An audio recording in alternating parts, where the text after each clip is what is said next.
10ാം ക്ലാസ്സിൻ്റെ കേരള പാഠാവലിയിലേക്ക് എല്ലാവർക്കും സ്വാഗതം. നമ്മൾ ഇന്ന് ചർച്ച ചെയ്യുന്നത് നമ്മുടെ രണ്ടാമത്തെ പാഠഭാഗമായ സ്വാതന്ത്ര്യത്തിൻ്റെ ചിറകുകൾ എന്ന പാഠത്തോടനുബന്ധിച്ചുള്ള പ്രവർത്തനങ്ങളും അതിൻ്റെ ചോദ്യോത്തരങ്ങളുമാണ്. അപ്പോൾ ഈ പാഠത്തിൻ്റെ വിശദീകരണം നൽകുന്ന വീഡിയോ നിങ്ങൾ കണ്ടു കാണുമെന്ന് വിചാരിക്കുന്നു. നമുക്ക് ചോദ്യങ്ങളിലേക്ക് കടക്കാം. നിരവലംബം മമ കുടുംബവും ഇനി. തനിക്കൊരാപത്ത് വന്നപ്പോഴും കുടുംബത്തെക്കുറിച്ചാണ് ഹംസം ചിന്തിക്കുന്നത്. മറ്റെന്തെല്ലാം സവിശേഷതകളാണ് ഹംസത്തിനുള്ളത്? ചർച്ച ചെയ്യുക എന്നാണ് ചോദ്യം. ഇതിൻ്റെ സൂചനകൾ മാത്രമാണ് ഞാൻ നൽകുന്നത്. ആ സൂചനകൾ ഉപയോഗിച്ചുകൊണ്ട് നിങ്ങൾ പാഠഭാഗവുമായി ചേർത്ത് അതിൻ്റെ ഉത്തരങ്ങൾ എഴുതി സൂക്ഷിച്ചു വയ്ക്കുകയാണ് ചെയ്യേണ്ടത്. അപ്പോൾ ഇവിടെ ഹംസത്തിൻ്റെ സവിശേഷത ഒന്നാമതായിട്ട് പറയുന്നത് അവനെക്കുറിച്ചല്ല, അവൻ്റെ കുടുംബത്തെക്കുറിച്ചാണ് അവൻ ആദ്യം ചിന്തിക്കുന്നത് എന്നുള്ളതാണ്. പിന്നെ മറ്റൊന്ന്, രാജാവിന് സംഭവിക്കാൻ പോകുന്ന ദുരിതത്തെക്കുറിച്ചുള്ള അവൻ്റെ ഒരു അറിയിപ്പാണ്. അത് നേരത്തെ തന്നെ സൂചിപ്പിക്കുകയാണ്. എന്നെ കൊന്നു കഴിഞ്ഞാൽ, അല്ലെങ്കിൽ എനിക്ക് ഉപദ്രവം ചെയ്തു കഴിഞ്ഞാൽ, ഒരു തെറ്റും ചെയ്യാത്ത എന്നെ ഉപദ്രവിച്ചാൽ നിനക്ക് തീർച്ചയായും ദുരിതങ്ങൾ ഉണ്ടാവുമെന്ന് ഓർമ്മിപ്പിക്കുന്നുണ്ട്. അതുപോലെ തന്നെ ആ കാര്യം പറഞ്ഞ് ബോധ്യപ്പെടുത്താൻ അവൻ ശ്രമിക്കുന്നുണ്ട്. അതുപോലെ തന്നെ ധനികനാകാനുള്ള മോഹം, എന്നെക്കൊണ്ട് ധനികനാകാനുള്ള മോഹം നിനക്കുണ്ടെങ്കിൽ അത് ഒരിക്കലും നടക്കുന്ന കാര്യമല്ല എന്നുള്ള പറഞ്ഞുകൊണ്ട് തൻ്റെ ചിറക് സ്വർണമല്ല എന്നുള്ള സത്യവും അവൻ ബോധ്യപ്പെടുത്തുന്നുണ്ട്. അപ്പം തന്നെ ദ്രോഹിക്കുന്നവരെ പോലും കാരുണ്യത്തോടെ കാണാനും അവർക്ക് തെറ്റുകൾ ഉണ്ടാകുന്നുണ്ടെങ്കിൽ അത് തിരുത്തി കൊടുക്കാനും കഴിയുന്ന തിരുത്തി കൊടുക്കാനും ശ്രമിക്കുന്ന ഹംസത്തെയാണ് നമുക്കിവിടെ കാണാൻ കഴിയുന്നത്. അടുത്തത്, നിങ്കൽ സ്നേഹമേ വിഹിതം ന മയാ ദ്രോഹം ഇത് പൊഴുത് അമര ഖഗവര ഗുണനിധേ. വരികളും പാഠസന്ദർഭവും വിശകലനം ചെയ്ത നളൻ എന്ന കഥാപാത്രത്തെ നിരൂപണം ചെയ്യുക എന്നാണ് പറഞ്ഞിരിക്കുന്നത്. നമുക്ക് ഈ പാഠത്തിന്റെ വളരെ കുറച്ച് വാക്കുകൾ, നളന്റെ കുറച്ച് വാക്കുകളിൽ നിന്ന് തന്നെ നമുക്ക് നളന്റെ സ്വഭാവ സവിശേഷതകൾ വ്യക്തമാകുന്നുണ്ട്. പൂന്തോട്ടത്തിൽ കൂടെ ഉലാത്തുമ്പോൾ ആ അരയന്നത്തെ കാണുമ്പോൾ ഉണ്ടാകുന്ന കൗതുകം, ഒരു രാജാവാണെങ്കിലും ചെറിയ കാര്യങ്ങളിൽ പോലും സന്തോഷിക്കാൻ കഴിയുന്ന, അല്ലെങ്കിൽ കൗതുകം കാണിക്കാൻ കഴിയുന്ന ഒരു മനസ്സ്, ആ മനസ്സിന്റെ വിശുദ്ധി, അതിൻ്റെ നിഷ്കളങ്കത, ഇതൊക്കെയാണ് നമുക്ക് അവിടെ കാണാൻ കഴിയുന്നത്. മാത്രവുമല്ല മറ്റുള്ളവരോട് ഉള്ള ഒരു സ്നേഹം.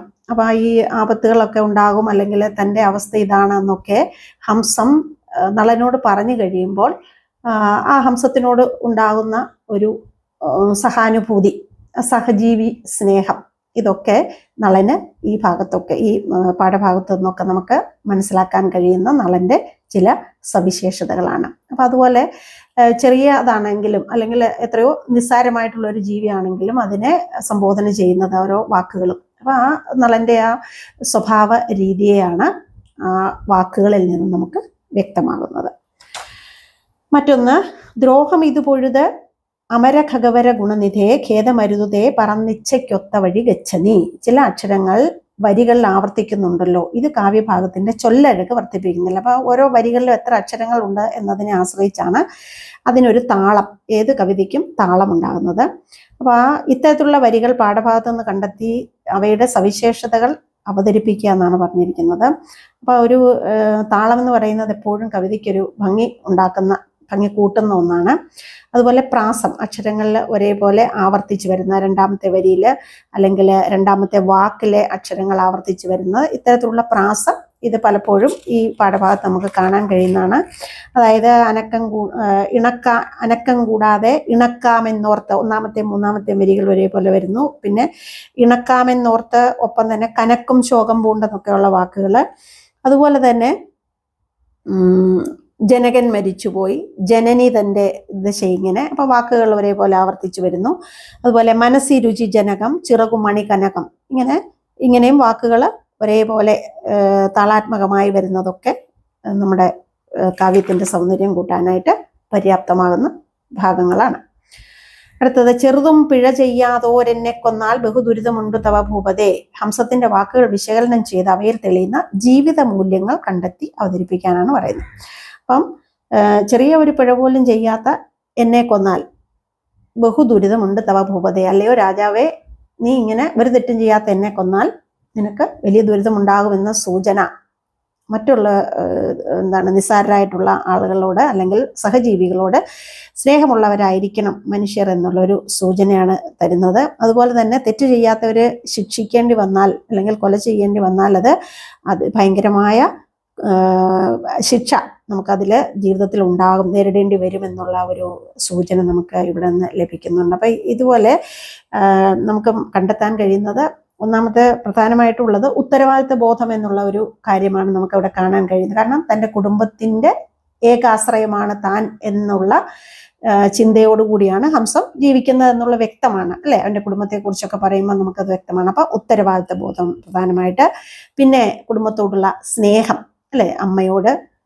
ഭാര്യയോട് ഒക്കെ ഉള്ള സ്നേഹം, അതുപോലെ കൊല്ലത്തിന് അറുതി വരുമോ എന്നുള്ള ആശങ്ക നമുക്കിവിടെ കാണാൻ കഴിയുന്നുണ്ട്. അതുപോലെ കരുതൽ അല്ലെ, കുടുംബത്തെക്കുറിച്ചുള്ള കരുതൽ, ഇതൊക്കെ ജീവിത മൂല്യങ്ങളിൽ പെടുന്ന കാരുണ്യം അല്ലെ. രാജാവാണെങ്കിലും ഒരു തെറ്റ് ചെയ്തു കഴിഞ്ഞാൽ രാജാവാണെങ്കിലും ശിക്ഷ അനുഭവിക്കേണ്ടി വരുമല്ലോ, അല്ലെങ്കിൽ ജീവിതത്തിൽ ദുരിതമുണ്ടാകുമല്ലോ. അപ്പൊ ആ രാജാവിനോടും കരുണ കാണിക്കുന്ന സ്വഭാവം, തന്നോട് ശത്രുതയോടെ വന്ന അല്ലെങ്കിൽ തന്നെ ഉപദ്രവിക്കാൻ വന്ന ആളോടും സ്നേഹത്തോടെയും കരുതലോടെയും പെരുമാറുന്ന കാരുണ്യം, അതുപോലെ സഹജീവിയോടുള്ള സ്നേഹം ഉണ്ടായിരിക്കണം, സഹജീവികളോട് സ്നേഹമുള്ളവരായിരിക്കണം നമ്മൾ എന്നുള്ള ഒരു ഓർമ്മപ്പെടുത്തൽ, ഇതൊക്കെ ജീവിത മൂല്യങ്ങളായിട്ട് നമുക്കിവിടെ പറയാവുന്ന കാര്യങ്ങളാണ്. അടുത്തത്, അയ്യോ ഗുണവും അനവധി ദോഷമായതെന്ന് ഹംസം വിലപിക്കുന്നുണ്ടല്ലോ. നമ്മുടെ ഗുണങ്ങളും ചിലപ്പോൾ നമുക്ക് ദോഷത്തിന് കാരണമാകുന്ന നിരീക്ഷണത്തോട് നിങ്ങൾ യോജിക്കുന്നുണ്ടോ? സാഭിപ്രായം സമർത്ഥിക്കുക അല്ലെ. നമ്മൾ ഇവിടെ എന്താണ് ഹംസം പറയുന്നത്? എന്താണ്, എൻ്റെ ഈ സ്വർണ്ണ വർണ്ണമുള്ള ചിറക് കണ്ടിട്ടാണല്ലോ, സ്വർണ്ണ നിറമുള്ള ചിറക് കണ്ടിട്ടാണല്ലോ നീ ഇപ്പൊ എൻ്റെ അടുത്തേക്ക് വന്നത്.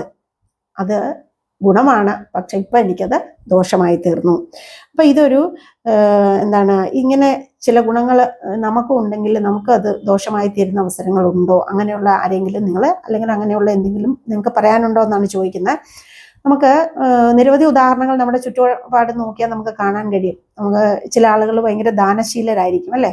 നമ്മൾ മഹാബലിയുടെ കാര്യം വേണമെങ്കിൽ എടുക്കാം. മഹാബലി വലിയ ദാനശീലനായിരുന്നു. ഒരാളോടും ഇല്ല എന്നൊരു വാക്ക് അദ്ദേഹം പറയല്ലോ. എന്ത് ചോദിച്ചാലും കൊടുക്കുന്ന ഒരു വ്യക്തിത്വമായിരുന്നു മഹാബലിക്ക് ഉണ്ടായിരുന്നു. അതുകൊണ്ട് എന്താണ്, 3 അടി മണ്ണ് വാമനൻ ചോദിച്ചപ്പോൾ 3ാമത്തെ അടി വയ്ക്കാൻ തൻ്റെ തല തന്നെ താഴ്ത്തി കൊടുക്കേണ്ടി വന്നു മഹാബലിക്ക് അല്ലെ. അത് ഗുണം ഒരു ദോഷമായത്, എന്നേക്കുമായി പാതാളത്തിലേക്ക് താഴ്ത്തപ്പെട്ടു എന്നൊരു ദോഷം അദ്ദേഹത്തിന്, ആ ദാനശീലം എന്ന ഗുണം കൊണ്ട് അദ്ദേഹത്തിന് സംഭവിച്ചു. അതുപോലെ തന്നെ നമുക്കറിയാം, മനോഹരമായ പല ജീവജാലങ്ങൾ പലർക്കും അപകടം ഉണ്ടാകുന്നതിൻ്റെ ഒരു സൗന്ദര്യം കൊണ്ട്, ഇപ്പം മയിൽ അല്ലെ, മയിൽപീലിക്ക് വേണ്ടി മയിലിനെ ദ്രോഹിക്കുന്നത് അല്ലെ, അതിൻ്റെ ആ സൗന്ദര്യം, മയിലിലെ പീലി വിടർത്തുമ്പോൾ നമുക്ക് കാണാൻ കഴിയുന്ന ആ സൗന്ദര്യത്തെ കൊണ്ടാണ് അതിൻ്റെ ആ പീലികള് എടുത്തു സൂക്ഷിക്കാനായിട്ട് നമുക്ക് കൊതി തോന്നുന്നത്. ഇങ്ങനെ സ്വന്തം ഗുണങ്ങൾ അപകടകരമായി അവർക്ക് തന്നെ ദോഷമായി തീരുന്ന സന്ദർഭങ്ങൾ അല്ലെങ്കിൽ അത്തരം ഉദാഹരണങ്ങളൊക്കെ നിരവധി നമുക്ക് നമ്മുടെ ചുറ്റുപാട് നിന്ന് കണ്ടെത്തി പറയാവുന്നതാണ്. അടുത്തത്, കഥകളി ലോകപ്രശസ്തമായ കേരളീയ കലാരൂപമാണ്. കഥകളിയുടെ സവിശേഷതകൾ പരിചയപ്പെടുത്തുന്നതിന് സഹായമായ ചിത്രങ്ങളും വിവരണങ്ങളും ഒക്കെ ഉൾപ്പെടുത്തി ഒരു ഡിജിറ്റൽ ആൽബം തയ്യാറാക്കാൻ പറഞ്ഞിട്ടുണ്ട്. അതുപോലെ ഈ ആട്ടക്കഥാഭാഗം ഗദ്യരൂപത്തിലുള്ള ഈ നളനും ഹംസവും തമ്മിലുള്ള സംഭാഷണം അത് ഗദ്യരൂപത്തിലാക്കി എഴുതാൻ എന്നാണ് പറഞ്ഞിരിക്കുന്നത്. പദ്യത്തിലാണല്ലോ ഇവിടെ കൊടുത്തിട്ടുള്ളത്. അതുപോലെ നളന്റെയും ഹംസത്തിന്റെയും കഥാപാത്ര സവിശേഷതകൾ ഉൾക്കൊണ്ടുകൊണ്ടിട്ടുള്ള ഒരു റോൾ പ്ലേ തയ്യാറാക്കാനും ഒക്കെയാണ് നിങ്ങളോട് ആവശ്യപ്പെട്ടിരിക്കുന്നത്. അപ്പോൾ ഇവിടെ തന്നിരിക്കുന്ന സൂചകങ്ങൾ അനുസരിച്ച് അല്ലെങ്കിൽ ഇതിൽ പറഞ്ഞിരിക്കുന്ന കാര്യങ്ങളൊക്കെ ഉൾപ്പെടുത്തിക്കൊണ്ട് നിങ്ങൾ സ്വയം നോട്ട് തയ്യാറാക്കി സൂക്ഷിച്ച്, നോട്ട് ബുക്കിൽ എഴുതി സൂക്ഷിച്ച് പരീക്ഷയ്ക്ക് വേണ്ടി ഉപയോഗപ്പെടുത്തുമെന്ന് കരുതുന്നു. അപ്പോൾ അടുത്ത പാഠഭാഗവുമായി അടുത്ത ക്ലാസ്സിൽ നമുക്ക് കാണാം. നമസ്കാരം.